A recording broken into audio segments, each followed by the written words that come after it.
مای تورګې کای باد وای چې په کوم ځای کې کور شایسته به د چاوي ورکړه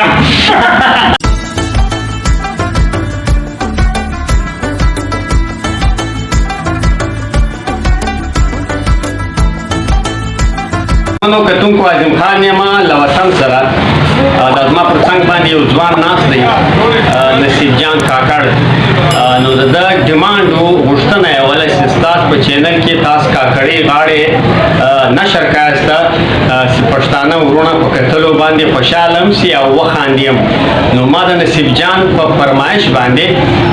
دا پروګرام ترتیب کړی دی او د موبایل پر شیشه باندې تاسو ګورئ یاسته او دغه هیله هم در ځان ته لرو چې تاسو به دا په دې پروګرام خوند هم واخیسته او دا به مزید شیر هم کایسته او زموږ د چینل سپورټ به هم وکایسته او کوم انسانان چې په اول ځل باندې ګوري هغو ته پکار دی چې زموږ دغه چینل خوښ هم کړي سبسکرایب یې هم کړي لایک یې هم کړي او سپورټ یې هم کړي نو راځو به ستاسو ټایم ډېر نه اخلو راځو خپل اصل موضوع ته کاکړې غاړې نو کاکړې غاړې شروعات اول زه کوم کاکړې غاړو کې یو مجلس کوي یو کاکړې ټپه ده چې د کلا ترشا تیریږم پرت راتس که ستا یادېږم یوه بله ټپه ده د کلا ترشا زغي دي زما ګوټونه انګریزي دي داسې یو کاکړۍ به زموږ سره محترم ښاغلی ملګری نصیب جان کاکړ هم ویایي نو نصیب جان کاکړ واورئ یقینا تاسو به خوند پر واخیست د کوټې تر شا دربی دی تر شته منجاری دی د کلا تر شا مشین دی سپین مامک له خندا شین دی له به اوس درکم مامکه دوبي ته چکن راوکه تر بازار ډېرم زکه سپوټر واخله زکه په سیکل کې د ګیلټۍ نسته خوند د پاټۍ نسته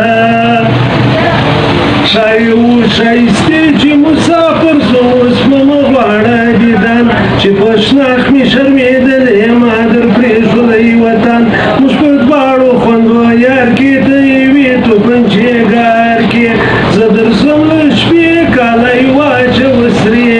د کور ویل د اسانه دي اوس ورسپی د توپان ډېر ښه دا و نصیب خان اوس چې کوم دی نصیب خان کاکړۍ غاړې وویلې خو زه یوه غوښتنه د نصیب خان ادا کوم چې نصیب خان په کار دی چې یو دوې درې کاکړۍ په ښایسته اواز کې لږ په زور اواز کې راته ویایي نو تاسو به هم خوند پر واخیسته او موږ به هم خوند پر واخلو تر بازار ډېرم زکه سکوټر واخله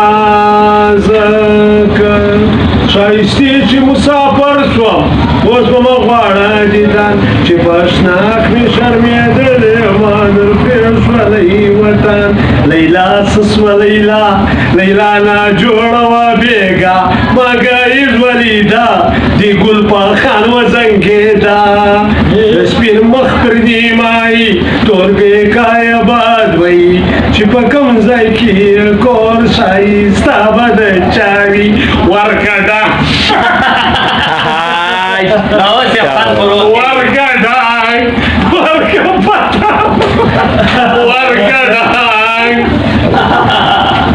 اوس یې خوند پر وکړي تر بازار ډېرم زکه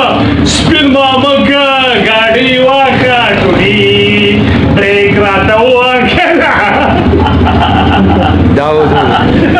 و نصیب جان کاکړ اوس چې کوم دی اوس د نصیب جان کاکړ پر څنګ چې کوم ځوان ناست دی ملګری عبدالرؤف مندوخیل نو عبدالرؤف مندوخیل ته موږ دا خواست کوو چې دا یې هم یو ډېرې ښایسته کاکړۍ غاړې ده په کاکړي لهجه کې په ښایسته انداز کې ویایي ته چې زما باید لکړې ګرانه نورې بشناخته کړې سورټي کړی چې رشکاره سي له ما ګړنج ګړنج بېچایې لسې له ما ګړنج ډېر ښه ملګرو کوم په اول ځل دا پروګرام کتلی ډیری د موبایل باندې تاسو ګورئ یاست دا پکار دی لایک یې کړئ سبسکرایب یې کړئ فالو یې کړئ او سپورټ یې کړئ نو دغه به بهترینه پروګرامونه انشاءالله په تاسو باندې ګورو مرکې به هم وي د شاعرانو انټرویوانې به هم وي د فلم سټارانو انټرویوانې به هم وي دغسې څه مطلب په پښتانه په ټولنه کې کوم انسانانو ته ستونزې رسېدلي وي او په دغه چینل کې تاسو اورئ